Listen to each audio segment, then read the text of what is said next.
Warning, I get very loud and heated in this video at points, so maybe have your volume ready to turn down. Sorry in advance. Hello everyone, did you miss me? I missed you. So, to cut to the chase, I've been kind of busy. While it looks like I've already failed my New Year's plans, I haven't. Punisher, the guy who hosted the boss fight community project, you may or may not remember it as one of my other uploads on this channel, had hosted another community project for the month of February. So all my time went into that.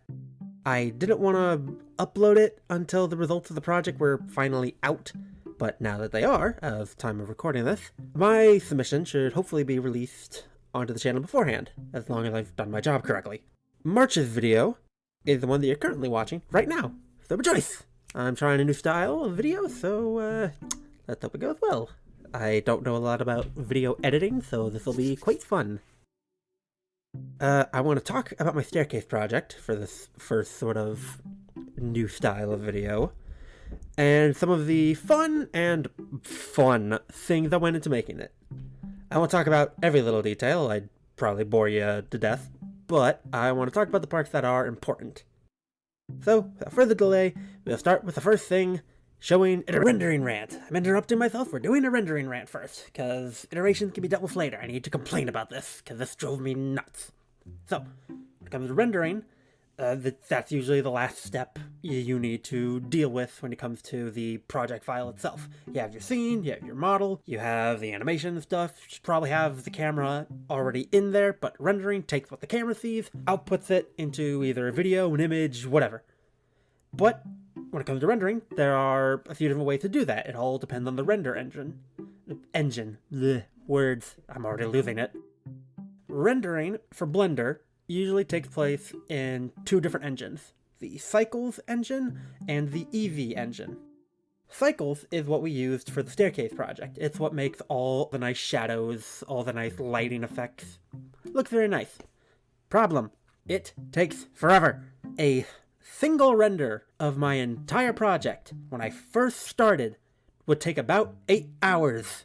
The final render took over 12. It's a lot. And not even that. What would be even worse is that when I was rendering, my computer would essentially turn into a brick. I couldn't use it for anything because all its resources need to be dedicated to rendering. It would take 7 minutes to 10 minutes to render a single frame, and if I was using any other project, any other program, that render time would shoot up. So, I would try to render overnight, but that would just mean I have a giant monolith of light shining out of my computer in the pitch blackness of my room, unless I wanted to throw something over it. And then I was always worried it was going to knock something over, or if it stopped rendering in the middle of the night. I don't know if that could happen, but if it was, I would have no idea, because I want to be able to see.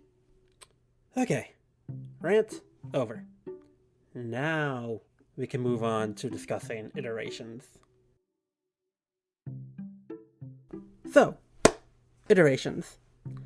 They are important for any digital artistic endeavor, and probably a few others as well. For those who may not know, the process of saving iterations, essentially, instead of having one project file that you save over, you occasionally save it under a separate name to make it a new file. So you have a project file at various stages of production. This can be helpful for a variety of reasons, but the main one being if something goes wrong. If you're not sure how that would be helpful, look at it like this. If you have a small problem, you can usually just control the backspace. Easy to fix. If you really mess up a project, you can probably just exit out, go back to the last save. If you really mess it up, if you have iterations, you can go back to one of the previous ones, and then just work through, figure out what you did wrong, and fix it. I had to do that at least twice. One was a lighting issue, and the other one was a modeling issue that completely broke the rig I was using. So, that wasn't fun. But I had iterations, so I was able to fix it. iterations don't stop at files either, though. Making iterations of models and the scenery is helpful for similar reasons. I should have the animation going right now, showing all of the iterations of the fisherman model, which at around the third iteration, I had to keep going back and restarting, because I just wasn't happy with the direction it was going. Fun fact about iterations, back in college, when I was doing this in 3ds Max instead of Blender, for each assignment that had us making a model, I had to have at least 5 iterations with significant changes. Of course, the iterations are usually hidden, so they don't show up in the final render, but they had to be there in the project file. And if you didn't have at least 5, you lost points. I don't ever remember having an issue with that, but it definitely put the fear of God in me to make sure it wouldn't be a problem. Next, we'll talk about some smaller details. The first one is how I was able to get the body to look so symmetrical. I used something called a mirror modifier, which allowed me to, once I bisected the model at the start, to then mirror it onto the other side. So anything I would do on the normal side would be mirrored to the other. This is very helpful when constructing basic human shapes, so that you don't have to worry about accidentally making one arm longer than the other if you don't intend to do that. At the end, I then collapsed the mirror modifier into the model itself, which essentially made it into one solid model instead of just having one side that was only technically reflected across the other. It's weird, complicated math stuff that I don't know a whole lot about, but it works for what I needed it to do. And for some reason, trying to explain it just made my brain stop functioning. So, the next part should be easier to talk about. And the next part that I want to talk about is the hands. If you look at the 4th iteration of the fisherman model, that's where they start to show up, and you'll notice that it is a box. The reason for this is that building something as complicated as a hand off of a cylinder, that is the arm, is very difficult. So to get around that, we start with a box, which is easier to build the fingers off of. Now, we don't immediately build the fingers. We actually take the box, line it up with the wrist of the model, and then attach the box to the model. That then makes it easier for us to combine the edges of the box with the edges of the wrist, so that it's actually attached instead of just having 2 separate objects just kind of floating there. Now, getting a square to attach to a circle for the wrist is a little complicated, but it's easier to do that than build the whole hand. Hands are one of the most annoying things to model. They're not the most annoying, but they're one of them. So be very lucky if you're given something to model and they don't have hands. You'll have a much happier time. We usually then do a similar thing for the head, because it can be very hard to turn a small point like the neck into a big thing like the head. So that's usually a separate object that is then attached to the rest of the model. Now, unlike the hands, we can actually model the head before attaching it to the model. And I think in some cases, we don't even attach it. We just do stuff later on with a skeleton, which we'll get to talking about later. But as you can kind of see here, my model doesn't have a whole lot of detail for the face, because I realized you're not going to see it. So if you can't see it, you don't got to put detail there. You build for the camera is another thing I believe I was taught, or just picked up along the way. I don't remember. It's been a good couple of years. Alright, on to the next thing. Alright, and that next thing is the lighthouse creature. This was the second easiest model to make due to its simple shape, but there's a fun little detail here in just how big the model is. You might not be able to tell from the animations themselves, but take a look at this real quick.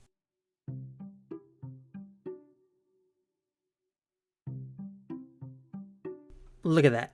You can barely even see the fisherman down there. He's so small. When making this project, I knew I wanted some sort of creature to be out in the fog, but I wasn't exactly sure what. Originally, I had wanted to go with some sort of anglerfish so I could have that light, but I eventually realized that with the way that I had the lighting at the moment, because I couldn't figure out how to make the scene darker at the time, something like that wouldn't really work. So I thought a little bit further, and I thought, lighthouses are pretty common in scenes like this. You know, oceanic, aquatic, a lot of water stuff going on. But a lighthouse on its own would be kind of boring. Not much going on there. But what if I gave it legs? And it was off to the races from there. Getting the light to work was a little bit more difficult, but I managed to figure that out after essentially slamming my face against the program for a solid 3 hours. It can get pretty complicated. Also, one last little note about the last model thing there. The fin that shows up at the end. Is that an actual monster? No, it's just a fin. Sorry to disappoint, I was running out of time. Alright, next we'll talk about the project itself a bit. Everyone who participated was given a starting file in their chosen program, mine was Blender, that had a blank skeleton with movement on it, the staircase itself, camera movement, and a list of rules. We had to replace the stairs, put a model onto the skeleton, change the movement of the skeleton a bit, not too much, and only if we really wanted to, because it had to match up to the legs walking for the music that would be put into the grand collection at the end. And you had to, of course, build the scene. Pretty simple stuff. It's similar to the boss fight animation we had to do a couple months ago. It's all pretty easy. For some reason, I had major problems with one step, but we'll get to that in a bit. Now, I've said skeleton like 3 or 4 times now. You probably have no idea what I'm talking about. A skeleton, in terms of animation, is part of a rig, which is what we use to animate. A skeleton is the bones of the rig, which is normally what we actually animate on. You don't animate the other half, which is the model. The model is what you see, but you attach the model to the skeleton, and then animate the skeleton, making a rig. Pretty sure that's how that goes. I don't remember exactly, so don't quote me on that. The process of attaching a model to a skeleton is called skinning. It's a very gross word for it, but that's what it's called. And after you skin a model, you then have to go in and make sure that when you move a bone, it moves the right parts of the body. You wouldn't want to have an arm bone move and then like a part of the foot moves. Blender itself is usually pretty smart about this, making sure that the skeleton is animating the right parts of the model. But I don't know if it was just because the skeleton for this project already had animation or some other weird bug, but trying to skin the model to the skeleton just didn't want to work for whatever reason. I would do it, and then the model would, for some reason, move up and to the right of where the bones were, and just turn into this jagged mess that looked like a ball of crumpled paper. And it would still, like, kinda move with the model. It looked kinda proper. It just turned into a bunch of spikes. And that was not fun to deal with. I spent like a good hour just trying to fix it myself because I was stubborn and didn't want to ask for help. But eventually gave in, went to the Discord of where the project was being hosted. There was a little help area you could post questions to. and submitted my question. It's like, hey, I want to know what's causing this.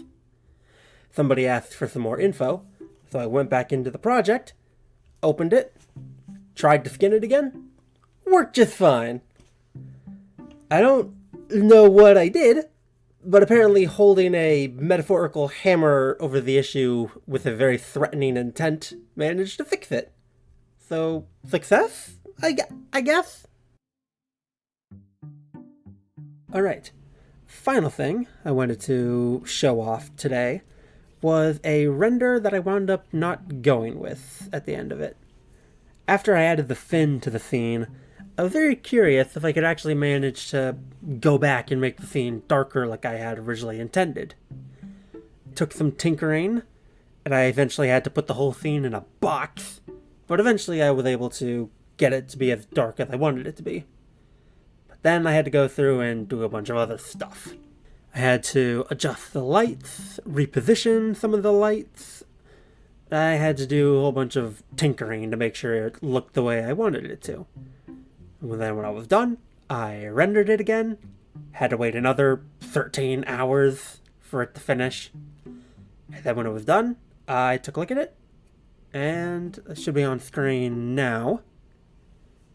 And while I did very much enjoy making it, I wasn't the biggest fan of how it turned out. I'm not sure what exactly I don't like about it. I think it's just the scene feels smaller for some reason now. The lighthouse feels like it's much closer than it actually is. It's weird, and I'm probably the only one who would notice something like that, but I've also stared at this thing for over 30 hours, burning it into my retinas, so I think I know what I'm talking about. And I think that's all I have to say. Thank you to Punisher for hosting the community challenge. Looking forward, hopefully, submitting to any more you might do. Congrats all around to all the winners of this project and to just everyone who submitted. Y'all did a great job. I don't think I have anything else to say at that point. So, have a good rest of your day, rest of your night, whatever time it is, and I will see you next time.